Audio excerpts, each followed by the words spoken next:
Hi, everyone. Just going to give it a couple more seconds and let a few more people join, and then we will get started.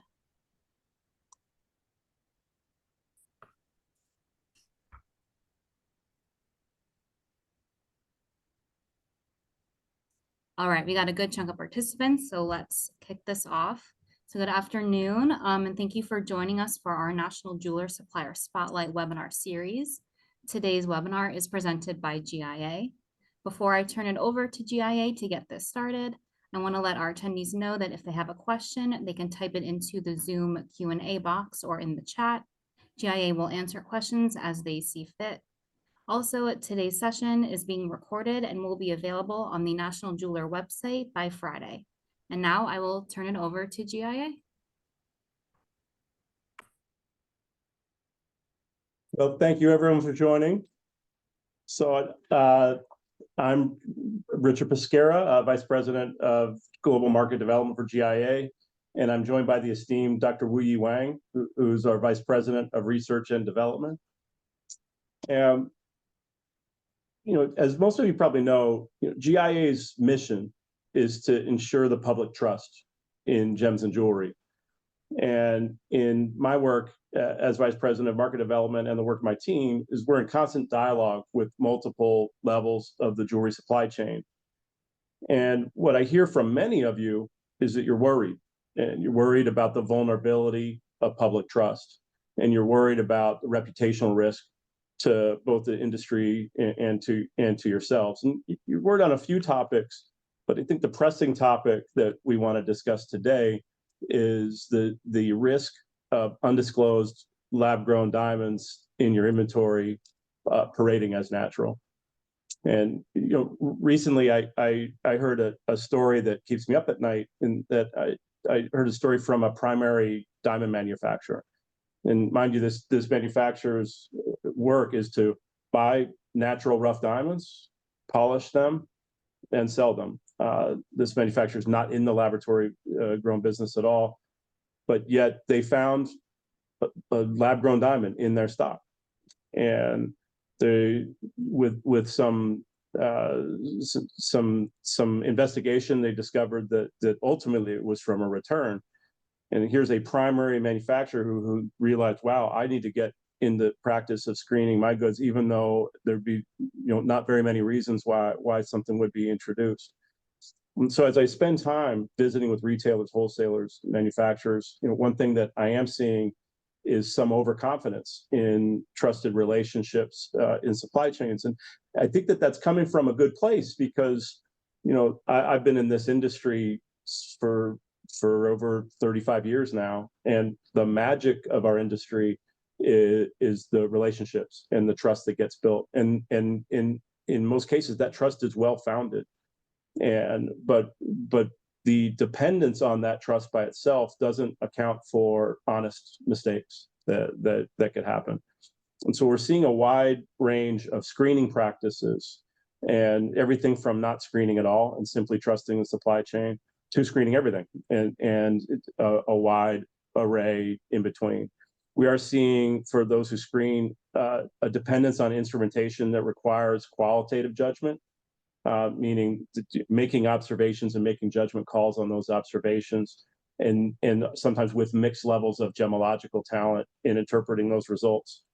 And the only thing that I can tell you with certainty is that if your business is not personally screening the goods, I think it's likely that you have some undisclosed lab-grown diamonds in your assortment represented as natural. And again, I can't say this enough. I don't think it's because your suppliers are doing anything intentionally dishonest. I think that in the pressure to move goods quickly, then it becomes easy to miss something, which I think every layer needs to be thorough to protect each other also, and ultimately to protect the reputation of the industry as a whole. So the good news is this: GIA is here to help, and our intention on hosting this webinar today is really because I think that it might surprise you some services that we have to offer that can help, and some instrumentation. So today we're gonna talk about those services and talk about the instruments that can help you sleep at night. So, one of the biggest surprises that when I joined GIA just a few years ago was this suite of services, and particularly this MELI analysis service. And through an automated process, we can separate large parcels of MELI, very quickly and efficiently through an automated process to separate natural from lab grown and simulant. And the way that it works is one large parcel comes in, and then we return it with it separated between those three groups: natural, lab grown, simulant, or suspected of or kind of behaving like lab grown. Actually, let me clarify that. The lab grown separation is behaving like lab grown. It would take more advanced treatment to say that definitively. The minimum submission for this service is 250 stones, but the fee is very reasonable. It's a bulk rate of $6 per carat. And for submissions that are smaller than 250 stones or wanting more granular analysis, we offer what's called a quality assurance service, and that's for any stone up to 20 points, and it can be loose or mounted. And we can analyze multiple factors, but some of the high spots are separating natural versus lab grown, clarity treatments, diamond type, gem material, surface treatments. The fee structure is by each criteria. And the price varies depending on the desired results, but specific to lab grown versus natural, the range is from $5 to $10 a stone, depending on the size of the stone. Now, we've offered what was called report verification service for years, and this is a written written letter that tells you in writing that yes, this diamond matches its report. In light of some recent press that you may have seen about an increase in fraudulent diamonds, lab grown diamonds with a fraudulent GIA inscription, they again parading as a natural, we launched a new free walk-in service that we call Report Confirmation Service. For the near term, it'll be free. We may change that structure later, but right now it costs $0, and we will verbally confirm, yes, this diamond matches its report, and we can give you a fast turnaround. It varies a little bit, but it's typically same day, sometimes in minutes. It requires a report number, but not necessarily a physical report. And as long as the diamond is, as long as as long as we have the report information, it can be mounted or loose. And then for instrumentation, and Dr. Wang is going to cover each of these in some more detail, but the best line of defense in day-to-day activities is to continually screen your goods personally. And GIA's most important tool for separating lab grown from natural is the ID100. And it clearly indicates, without any need for interpretation of the user, either pass or refer, which means pass means definitively that it is with certainty a natural diamond. And refer means that there's a suspicion that it is behaving similarly to a lab grown diamond, and it would need more advanced testing to say that definitively. Third-party auditors have verified that we have a 0% false natural rating, which means that if it gives you a natural rating, you can trust it 100%. And for the goods that are not, we offer other services to tell you definitively whether it's natural or not. And so if you have to know for sure, it is my opinion that because of the 0% false natural rating, combined with the ease of use and not requiring heavy gemological talent, it's my belief that this is the best instrument on the market for keeping undisclosed lab growns out of your assortment. It works on mounted or loose. And it does require you to test one diamond at a time, but each diamond takes less than 2 seconds. And Match ID, we launched a little over a year ago, and its purpose is simple: to verify that the inscription on the diamond matches the inscription that we put on, meaning that saying, yes, this is with certainty. The inscription is giving us a data point that tells us that the diamond on that report is with certainty the diamond that is in this instrument. Again, Dr. Wang will go into more detail, but we began capturing images of the inscriptions in a way that allows them to be matched from February 22nd of 2022. So that means all goods with a dossier report from February 22nd of 2022, and most goods with a diamond grading report can be matched with this instrument. It's quite reasonable, and it evolves. It does require an iOS device and a GIA app. GIA app is free, and for the foreseeable future, the service of inscription matching is also free. And last but not least, very excited, this has been much anticipated, our newly released GEMALITE NXT microscope. And it was designed for use in our own laboratory. And as you know, our graders depend on this instrument all day, every day. So the improvements were important that we get it right between the proprietary optics and the improved ergonomics for all day use. And then switching to LED lighting, which also keeps the lighting stable and cool. Again, Dr. Wang will cover it in more detail, but this suite of instruments can be your line of defense in addition to the screening service in order to protect your reputation. Now, speaking of Dr. Wang, I'm very excited to have him here with us today.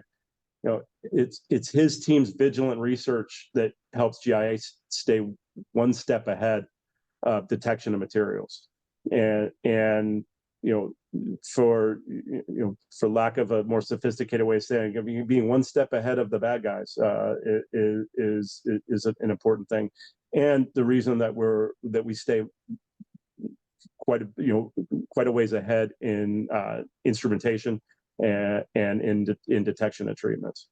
His credentials are too long to mention, so I'm just going to read the same thing that you're seeing on the screen. Dr. Wuyi Wang has more than 25 years of research experience in diamond geochemistry and the treatments of diamonds and other gem materials.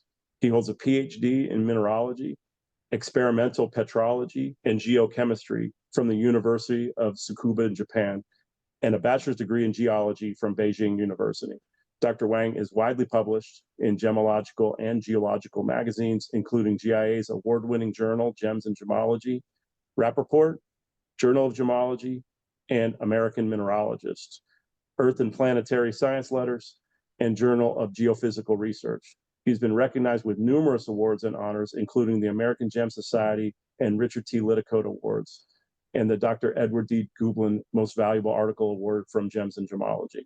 Dr. Wang has been a research scientist at the GI laboratory in New York since 2000. And I'm very, very proud to have him here. He'll demystify what it is that makes these instruments world-class. And I'll turn it over to you, Dr. Wang.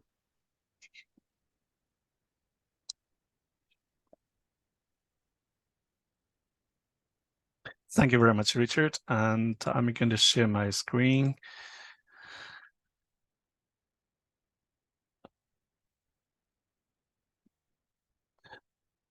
Good afternoon, everybody. And really nice to have a chance to talk to you. And thank you very much, Richard, for your wonderful introduction. Richard talked about the 3 devices GI developed for the jewelry industry: ID100, GI Match ID, and GI microscope. So here I'm going to give you a little bit more details about each device. As we all know, there are a lot of lab-grown diamonds in the market. 20 years ago, when we in GI started studying lab-grown diamonds. It is still in the research stage, in the development stage, but now it's a reality. It could be up to 10% of a diamond in the trade are lab-grown. It could be HPHT lab-grown, could be CVD lab-grown, and it could be very big, 10, 15 carats or 0.9 millimeters or even smaller in diameter. It's many stones. And it could be white, could be fancy color. It really opens a lot of opportunities for our industry, give the trade a lot of opportunities, and it also created some challenges.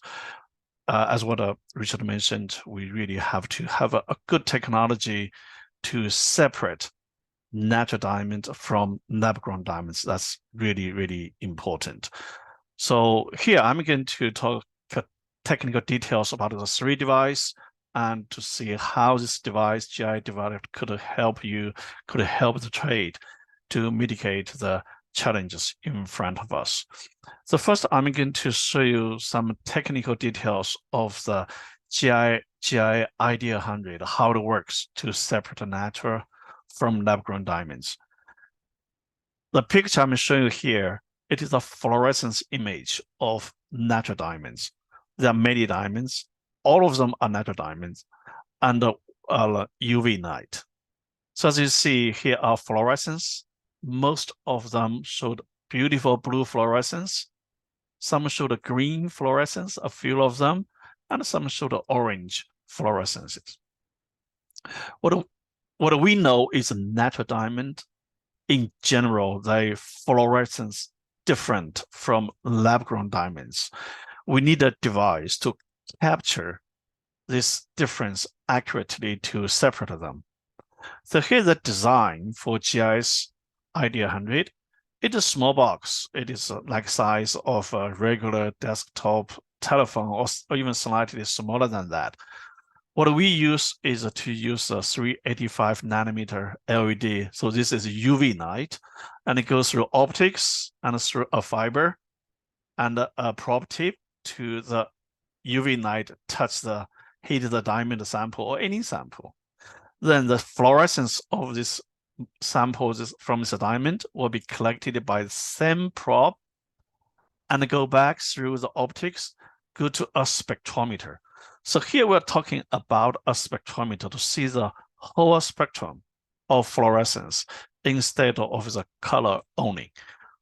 Once we have the spectrum, that gives us all the technical details to separate natural material from lab-grown materials.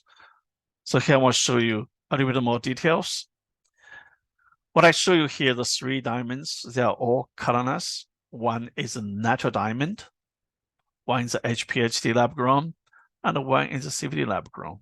Visually, it is very difficult to separate them. But with the GI ID 100, we capture the fluorescence spectrum. Natural diamond typically will show the curve like the blue curve. They show many peaks like this. The most important one is what we call the 415 nanometers emission as a defect called from N3. Is that N3 in general, it occurs only in natural diamond. And the orange curve is from the CVD diamond, and the black curve is from HPHT lab-grown. As we see from here, is a 415 peak, 415 nanometer peak, and a related sideband. They occur only in natural diamond and will not be observed in lab-grown diamonds, either HPHT lab-grown or CVD lab-grown. With this device, we designed it that way, it will not be detectable. So theoretically, that gives us a way to separate them. And we all know in the trade, there are a lot of similarities. Visually look similar to colorless diamonds, and many of the CZ or moissanite. Actually, many of the similarities like CZ, colorless topaz, and synthetic rutile, and moissanite, they even don't show fluorescence. There's no spectrum, no peak emission, no emission at all. So it's very easy to separate them from diamond. And for a few other simulants, like the zircon or yak crystal and the synthetic colorless sapphires, they show the peaks emissions in tiny different locations, different shapes. So it's quite easy for us to separate them from diamonds. So as you see, theoretically, we can use this device to separate natural diamond from lab-grown diamond and from simulants. Here is a statistic of the testing result we did when we developed the device in GIA, some statistical numbers. We tested many thousands of diamonds. As you see, for diamond smaller than 0.23 carat, we have about 94.5% of them will pass, will be confirmed as natural diamond. For larger ones, bigger than 30 points, 99.7% of them will pass, will be confirmed to be natural. Only 0.3% will be referred for further testing. As you know, natural diamond is a very complicated mix of diamonds with a very wide variation of features. So some of them, natural diamonds, could show similar features as lab-grown. So we can control for large stones only 0.3% of them will be referred for further testing. With these two groups together, we have about 97% of natural diamond will be passed. For sure, we know they are natural diamonds. Only 3% will be referred for further testing. So it's a pretty good accuracy. And for HPHT lab-grown and for CVD lab-grown, there's 0% will pass. All of them will be referred for further testing. So it's very accurate for lab-grown diamonds. We all know in the trade, in addition to colorless, near colorless diamond, there are more and more fancy color diamonds in the trade, particularly for the pink. We know in early days, almost for about 20 years, some natural diamond could be treated multiple times, turn them to pink color, like this one here. It's originally natural diamond, but just treated multiple times, including HPHT treatment, artificial irradiation, and annealing to turn them to pink. And the CVD lab-grown and HPHT lab-grown can also be treated with the right method to turn them to pink. Their color appearance could be quite similar to natural pink diamond. So it is quite important to separate them, to have a method to separate them quickly. What we show here is their fluorescence features for these three groups: natural pink, treated natural pink, and lab-grown pink are quite different. For natural ones, most of them, or vast majority of them, will show this blue curve with a peak from N3 for 15 nanometers. However, for multiple treated natural pink and lab-grown, they will show entirely different fluorescence pattern with these emissions from a center called NV centers. NV center can cause pink color, or sometimes even concentrations are high enough, or create red color for treated natural diamond or treated lab-grown diamonds. So here are some statistical numbers. What we did in the early days, we developed the device in our laboratory for natural pink diamond, for stones smaller than 0.23 carat, 100% of them will pass our device. That means we will detect the defect N3 to pass it. And for stones above 0.3 carat, 99% of them will pass the device. With the total together is 99.8% of a natural pink diamond will pass the device. Only 0.2% of them will be referred. This 0.2% of natural pink diamond, in the trade sometimes is called Golconda pink. That color is also from NV centers, is basically identical to this treated natural pink or lab-grown pink diamonds. For this multiple treated natural pink diamonds, we have 0% pass. And the same thing for CVD lab grown or HPHD lab grown, they all will be referred. 0 of them will be passed as a natural diamond. So it's a pretty accurate device to separate pink diamonds to different groups. And this device not only works for pink diamond, it can also work quite easily for other colors like brown color, green color. Technically, and I just want to be obviously make a very conservative statement. To me, we developed this device, we know how the performance, except for yellow color. This device is quite accurate for almost any other colors for screening to separate the natural from lab grown. And for some, particularly for pink color, would be able to even separate treated pink diamonds from natural ones. So here's a brief summary of GI ID 100. It's automated a diamond identification device. It's highly accurate for white diamond. It can be accurate with an accuracy of about 97%. For fancy color diamonds, the accuracy could be even higher, it's close to or higher than 99%. It works for colorless white diamond and also for fancy colored ones. The result, as Richard mentioned before, and it takes about 2 seconds for every test from one stone to another. It works for loose diamond. It also works for mounted diamond, any size, any cut, and with a size about 0.9 millimeters in diameter. An important feature for this device, it operates in room temperature and the regular office lighting environment. It doesn't need any special environment, and it uses UV LED. It is a 385 nanometers. It is safe to use for human beings. There's no need to have any protection to use this device. Okay, so that's the kind of some technical details of GI ID 100. With that, I'm going to move to next device. I'm going to talk more details about the GI Match ID.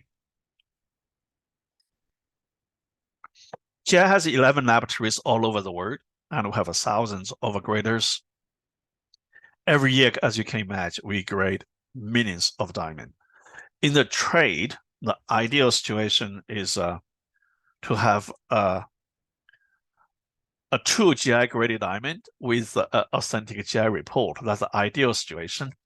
But sometimes not always the case.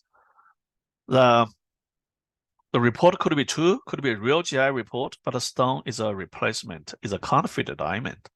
And sometimes both could be fake, a fake GI report somebody printed somewhere, and the diamond has been replaced with either a lab-grown diamond or a treated natural diamond.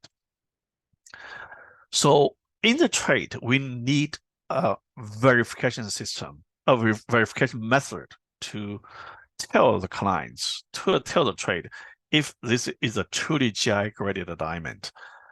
Of course, every diamond can be submitted to GI, again, as Richard mentioned, for a verification, but it does not always work. Sometimes you need a conclusion immediately, and sometimes the stone could be mounted. So we need a verification system to support the trade. Now, these days, everybody, I think, we're familiar with facial recognition technology. In the morning, when you turn on your phone will recognize who you are and let you access to your phone. And also for your bank account, right? The early days, we will type in the password. And these days, we don't have to. They recognize who you are. They will let you go to your bank account. Can we apply the same concept to a diamond? If we have a feature of a diamond that can be considered as a fingerprint or facial recognition feature, then we can apply the same concept. We save that feature in the database, something like your cell phone. You save your face. When you get a new cell phone, you have to take a picture, or sometimes many pictures from different angles of your face. Same thing for diamond.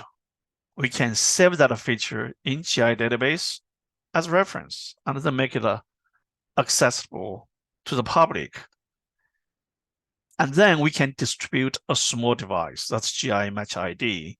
This device will capture the fingerprint or the facial feature of a diamond for various users. It could be manufacturer, could be wholesaler, could be retailer, to capture that feature. And then this feature will be loaded to a cloud for a quick automatic confirmation. This is the true diamond or the fake diamond. So the principle is very simple, very similar to iPhone to recognize each users. But it's a feature we're going to use got to be accurate. And there are many other requirements of the device. The device has to be small, portable, affordable, accurate. That's many other features we need to meet. So here's what we did in GIA. We think the laser inscription is a fingerprint of diamond, is a facial feature. I'm going to explain more. Of course, somebody can put a fake inscription to a counterfeit diamond, but I'm going to explain more how it works. Somebody can put identical GIA inscription on a diamond, but one important feature of facet gem diamond is the girdle feature is random. You cannot find the two diamonds with the identical girdle feature, and the relationship between the inscription, GIA inscription, and the girdle feature is unique. So for example, here I want to show you, this is the picture at the left side is from the news report last year from an Indian news press. They said they claimed to find a counterfeit inscription, counterfeit GIA inscription, and on lab-grown diamonds. It is a 1.5 carat diamond. They put a fake GIA inscription on it. The right-hand side is the true inscription image that we collected in GIA, saved as a reference. I just zoomed in for the big letter of A here. You probably can see they did a pretty good job, but not identical. It's here. You see they put a sharp tip here, but in true GIA inscription, it's not here. So we can see there is a big difference. If you want to see a little bit of further details, for example, in GIA inscription, after number 2, there is a facet junction slightly kind of at the end of the number 2. But in the fake one, this line is before the 2. So we can easily find the difference. So some fake inscriptions, they are doing a good job, but not identical, can visually to see the difference. Here's another example. The top image is real GIA inscription and saved in our reference database. It is a 3.43 carat a natural diamond. We tested in 2023. In March 19 this year, just like a month ago, we find a diamond with GIA fake inscription on it. You can see these two images are not identical. And I would say the quality is not good either. So for example, look at the A, it's quite clearly different from GIA inscription. What I like to emphasize is this is not a lab-grown diamond. It's a fake diamond. It's a HPHT treated natural diamond with the features almost identical in size. It's really identical in dimension, in weight, that even with the 1 grade color better than the natural one. So the fake diamond could be lab-grown diamond and can also be treated natural diamonds. This is probably the best quality of fake inscription I have ever seen. We just found this very, very recently. Visually, I will not be able to say this is a fake inscription. It is a fake inscription on a fancy color is a vivid yellow diamond, actually color graded vivid yellow. This inscription is a fake. I will not be able to tell the difference from natural ones. So it is possible for somebody, eventually I think someday, somebody would be able to put identical GI inscription, but it's a fake on a counterfeit diamond. But that doesn't matter. I'm going to show you one example here, how that works. The image I'm showing here, it is a GI reference image of laser inscription with GI logo plus 10 digital numbers. And then we put identical inscription of this in another 3 lab-grown diamond in GIA. Nobody can do fake inscription better than GIA, right? So we can do it on the another 3 fake diamonds. So now we have 4 diamonds with almost identical size, with identical inscription on 4 diamonds. 3 are counterfeit lab-grown diamonds, only 1 real. We use GI Match ID to capture images for these 4 inscriptions. They're all shown here. The only 1 is true, is real, other 3 are fake. Inscription itself is identical, but if you look at the important features to the girdle feature itself, visually we can even recognize which one is real and the other 3 will be fake. So I will show you 2 features. One is the 9 fastest junction cross A. Another one is the fastest junction here at 3. So if we compare these 4 images, only B has these features matched.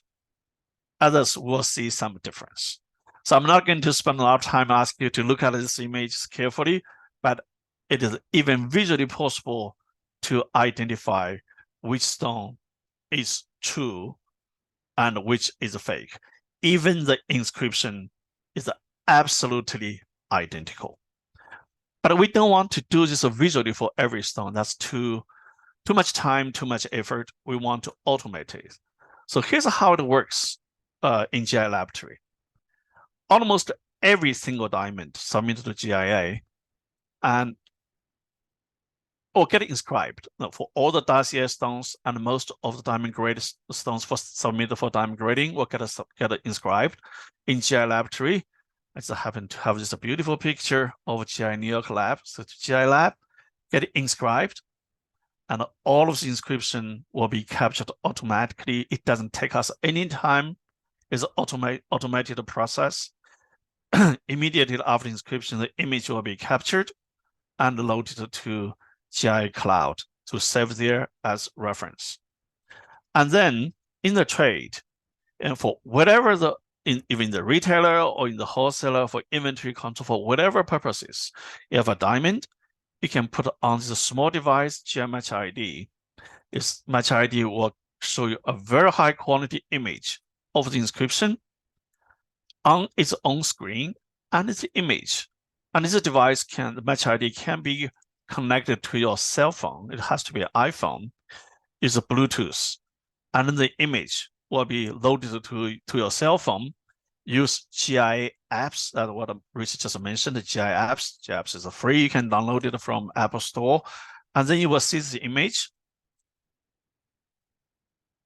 It is just 1 click.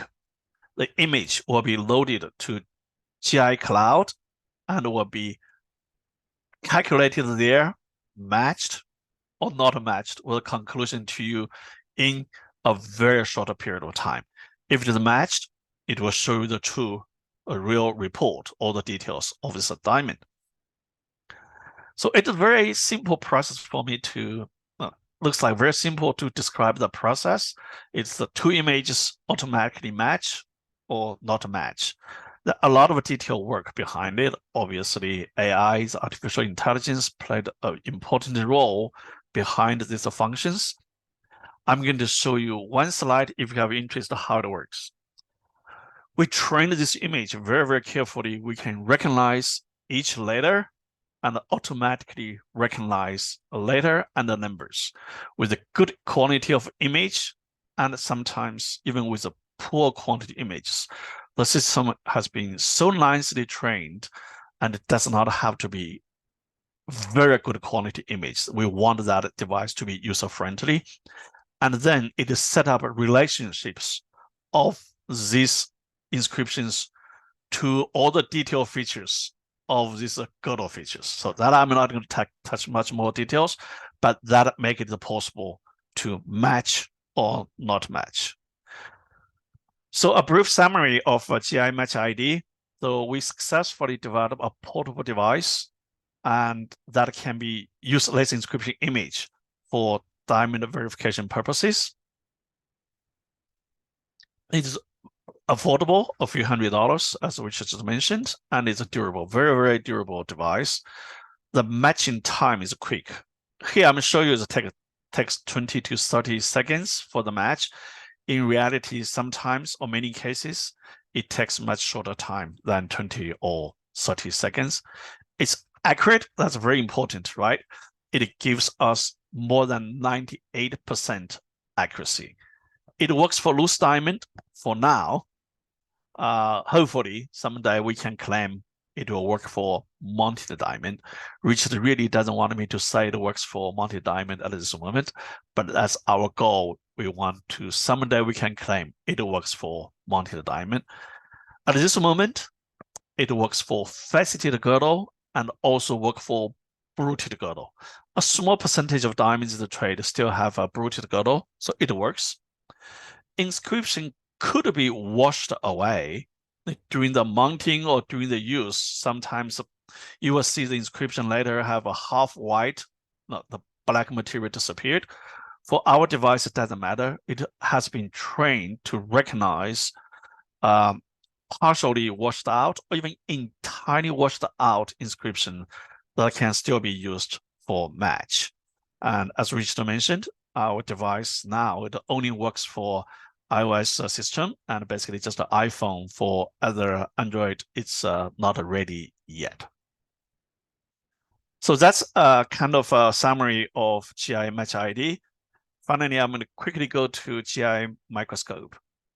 As you probably know, microscope, I would say, is the most important device in the trade. It doesn't matter, some very fancy device, Raman spectrometer, whatever, FTIR. To us, microscope is still the most important one. And all the important features, we want to see it. We want to see it in the microscope. Sometimes you probably see the famous gemologists in the world, the pictures always behind the microscope. This is Mr. Bob Kroningselt, a very famous gemologist in New York, and he stayed behind the early style of a gem microscope. GI distributed gem microscope is called a GI DL scope. Started more than 20 years, for more than 2 decades. It was a great device, a lot of very important features, but as any other equipment, when it's getting old, there are some other issues. For example, for this device, the optics manufactured by Leica has been discontinued. It is an overhead lamp. It's made from a fluorescence tube. As you know, you probably cannot find much fluorescence tube in the supermarket or in some place like a Home Depot, for example, because it is just it's facing out. It is not consistent and is not stable, and it's discontinued. It has a dark field of view and a bright field of view, and they use a halogen bulb. Halogen bulb is discontinued. You don't see much about that, and it also have a short period of time, not stable, and extremely hot. And with all of this, we need a new microscope. GI has been developing a new microscope for years in the back, and we didn't say much, but finally we have a new microscope ready. So this is a brand new GI microscope. As you can see here, it looks really nice. I'm so proud of GI marketing team designed the color, the logo, the style, and where to put the logo. Very, very nice looking fashion or artistic design. More important, it has some really important features I'm going to show you one by one. It is a universal power supply. It doesn't matter in any corner of this world, you don't need an adapter. It works, the power. And it has some very important ergonomic features. The column-less microscope can tilt. It's an important feature for us to use to different height, different view angles. And the base of the microscope, it can rotate in any direction 360 degree. And also we designed a wrist rest. This is a form with GI logo on it. Actually, the form is identical to the yoga form. If somebody, you like yoga, the form is really nice. It's the identical form as a yoga form. For somebody who uses microscope for a long time, like GI diamond graders, it's a very useful feature. And for illumination, everything is the LED lights right now. We don't use anything like a fluorescence tube or halogen light source. Everything's the LED. LED has many, many advantages. It's stable. Lifetime is extremely long. You don't need to worry about it to replace it or replace it often. It doesn't generate much heat. It will not get burned. And we have overhead lamp, has a tall for lab use and for short ones for the trade use. It has a dark field of view, a bright field of view, and an important feature, it has a fiber illumination, fiber light. The fiber light could be stiff and it could be flexible. For example, this is the fiber, is a flexible fiber light. For GI, for many of us, including myself, we look at a lot of stones on a daily basis. We use a fiber light, and at this moment, it is still independent, a separate fiber light unit. The fiber light itself costs us like $500–600 for each. For the future, we do not need a separate fiber light unit anymore. It's integrated to this microscope.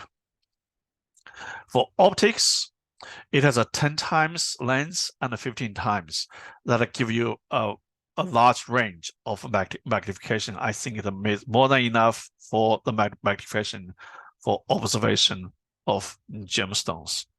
And we also have an option to add the polarizer. Here's a polarizer holder, and then that gives us opportunity to look at gemstones at a crossed polarizer, that type of environment, to see, for example, the strain of lab-grown diamonds. And that is identical, of course, works much better than polariscope. So that's possible to add. It's just an additional accessory. A summary of gem microscope. It is a new one, successfully developed in GI, now is in the market. Nice design, nice appearance.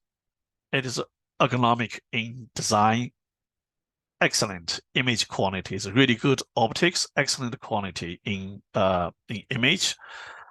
It has a few advanced illumination technologies. Just like what I mentioned previously, we use everything of the illumination is the LED, and with additional functionalities like the fiber illumination. So with that, basically, I showed you some technical details of a 3 device, GI ID100 to separate the natural from simulants, from lab-grown diamonds, and GI Match ID to confirm, give you a method, a quick method in your office to verify the diamond identity, and a new GI microscope, and help you to look at all the features of gemstones. And it hopefully this 3 device give you some opportunity, help you to mitigate the challenges we are facing, particularly this come from lab-grown diamonds. With that, I would like to thank you very much for your attention for this talk. If you want to know any more details, please visit our website or send an email to instrumentsupport@gi.edu, or simply just stop by our laboratory in New York or in Carlsbad. Thank you very much. I think Richard and I would be more than happy to answer any questions you might have. Thank you so much, Wu. There was one question that came through. I answered in the chat, but just in case anyone missed it, the question was, how difficult is the training for GI Match ID, and how long does the training take? It's quite easy. The there are tutorial videos that you literally could learn how to use the instrument in minutes. It would takes a bit of practice to improve speed, but it's quite easy to use. A little side story: we in user testing, we did white glove training versus the tutorial and see who got better results. And actually, the tutorial the group performed just as well as the white glove, in some cases better. So it was made to be very user friendly.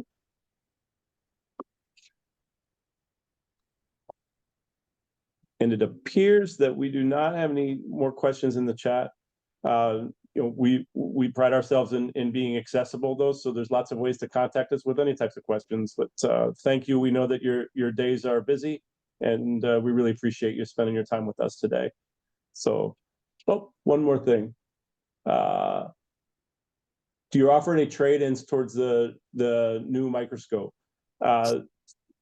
Currently, no. That's an interesting suggestion, though. I'll bring that back to the instruments team. Lovely. Thank you all. Have a wonderful day. Thank you. Bye-bye.